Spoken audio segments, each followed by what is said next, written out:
The fall and rise of Final Fantasy XIV is one of the most impressive comeback stories in video game development. Yet time doesn't stand still for anyone, and feelings change over the years. A Realm Reborn launched 7 years ago this month, and since then it's been updated countless times and seen 3 major expansions. It's come a long way, but through it all, it remains one of the most popular and successful MMORPGs of all time. Recently, patch 5.3, Reflections in Crystal, arrived with a wave of new content and major updates. While most of these focus on improving existing quality of life features and adding new types of activities, it also includes the much anticipated adjustments to A Realm Reborn, a reworking of the main story content from patch 2.0 through patch 2.55. This revamp comes after years of requests from the player base, as well as feedback from many newcomers' experiences. In a nutshell, there are some who believe that the base game hasn't aged as well in comparison to its expansions.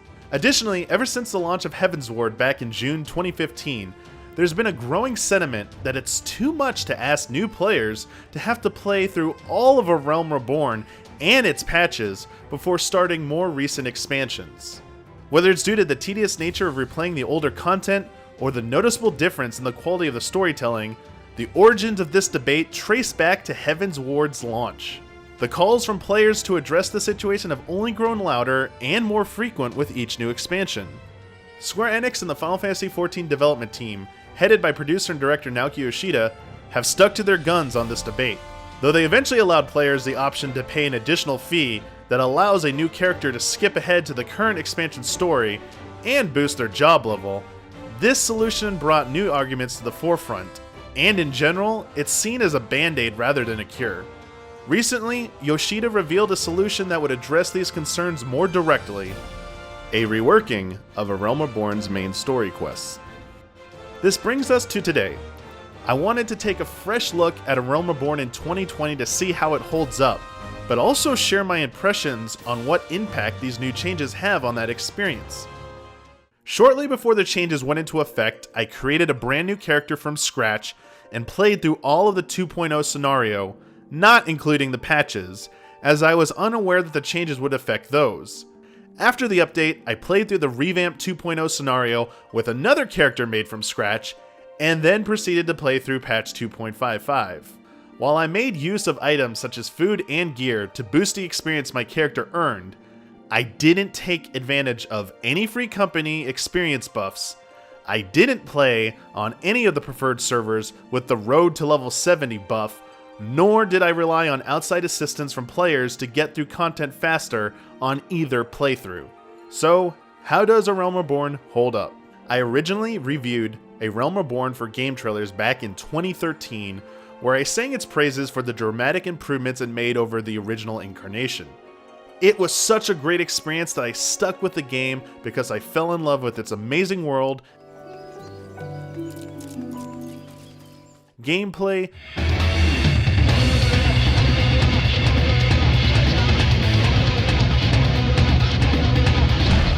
music,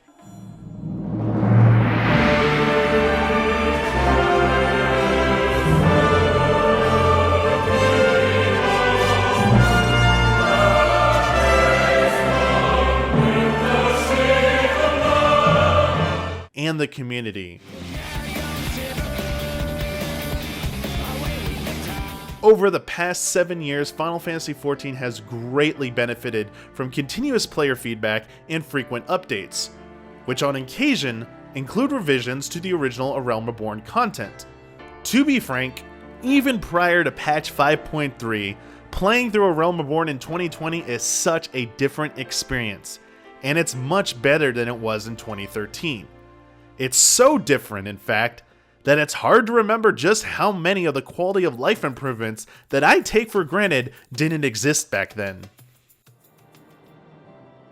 Who are you?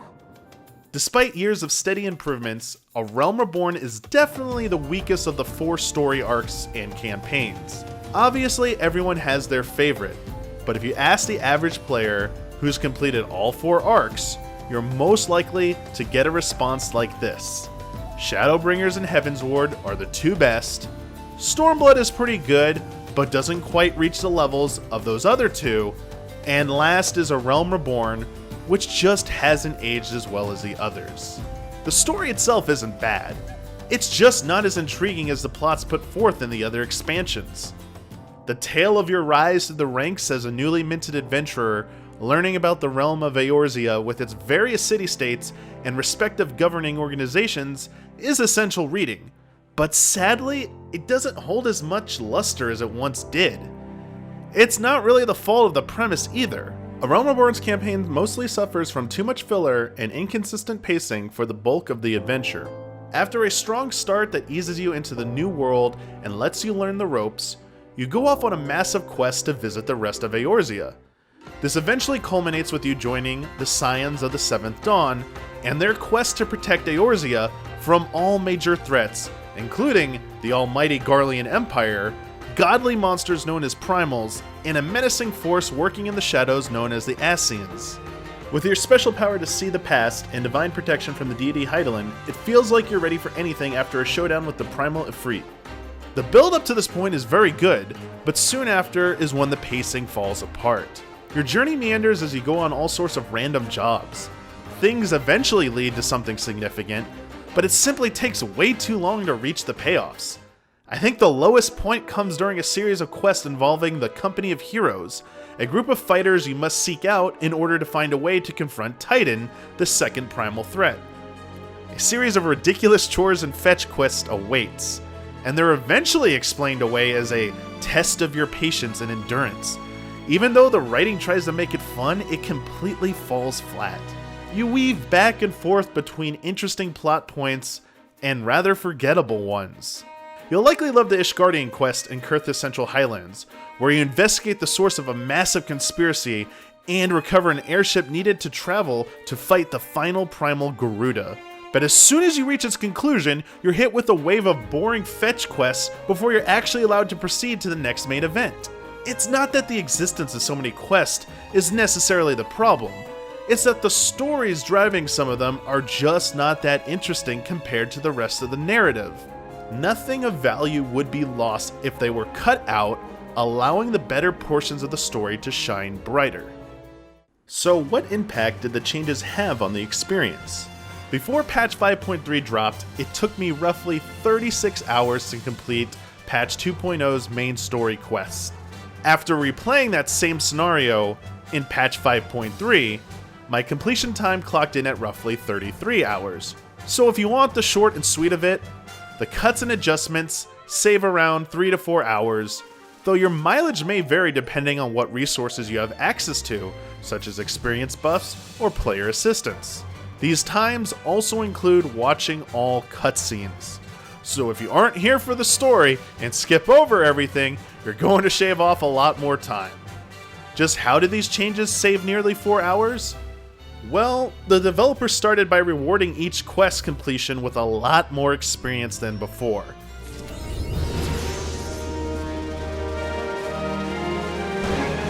They also cut out a decent amount of quests that contributed to the poor pacing at key points. In my pre-5.3 playthrough, I hit level restrictions 6 times, locking me out of progressing to new quests until I leveled up.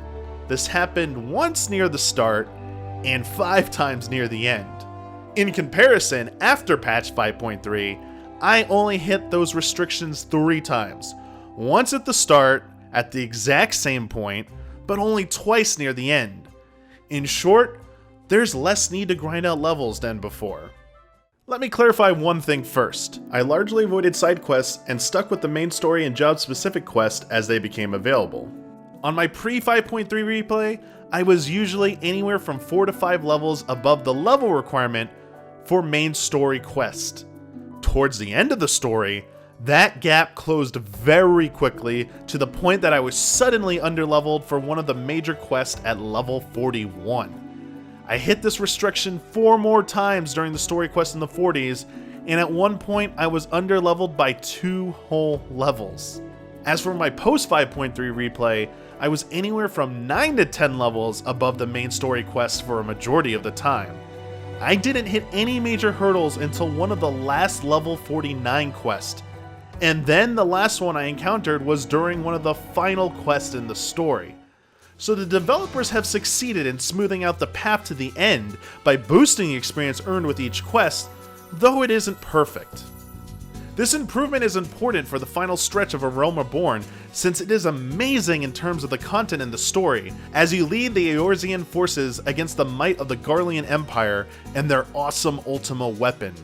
After the inconsistent nature of the questlines for a majority of the game, it's nice to see this steady build-up. Before the update, the pacing here was negatively impacted by frequent level restrictions, but the new changes alleviate most of this headache. Despite the revisions changing the overall pacing of A Realm Reborn for the better, I think the developers could do more. It's odd that the levels spike so drastically near the end, even with the new boosted experience. A Realm Reborn is unique amongst all the expansions by offering up 5 optional dungeons throughout the main story.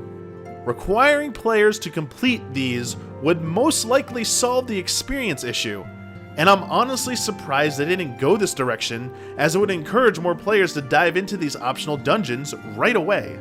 Now, if you run other content while you are playing through the main story, like doing all the available side quests, it's likely you won't hit any of these level restrictions.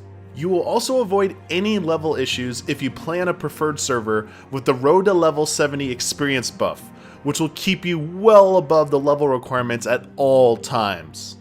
As for how the new changes affect patches 2.1 through 2.55, I may make a second video covering those in more detail, but the quick version is that it took me just under 19 hours to complete the main story quest of the patches.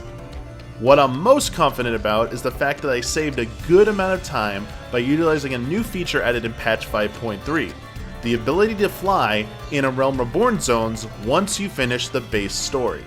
I hope I don't come across as too negative about these changes. I actually feel pretty good about what's been adjusted, even if I think they could take it a bit further. A Realm Reborn has low points in its story, but I still enjoyed going back through it and think it's an above average effort. That's not even mentioning the amazing soundtrack for just this part of the game.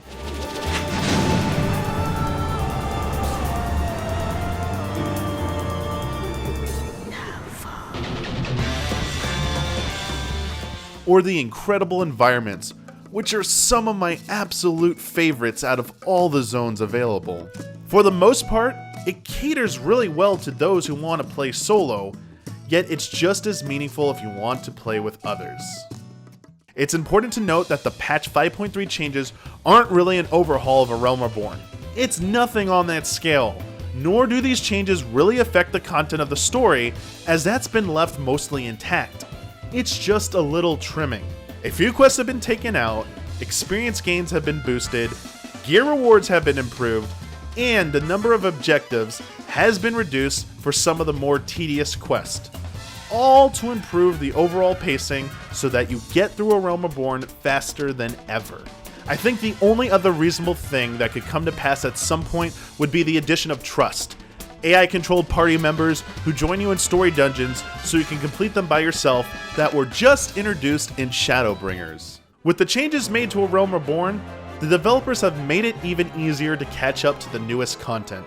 Not to mention the best part, along with all these changes in patch 5.3, Square Enix expanded the free trial for Final Fantasy XIV. Previously, the trial capped out at level 35, but it's been raised to level 60. Additionally, all the content from A Realm Reborn and Heavensward, including all the patches, are now part of the free trial. This makes it the easiest it has ever been to jump in and try out Final Fantasy XIV.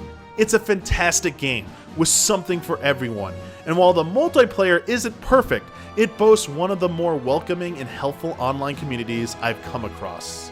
Simply put, Final Fantasy XIV is one of the best entries in the series that's been made even better by the new changes.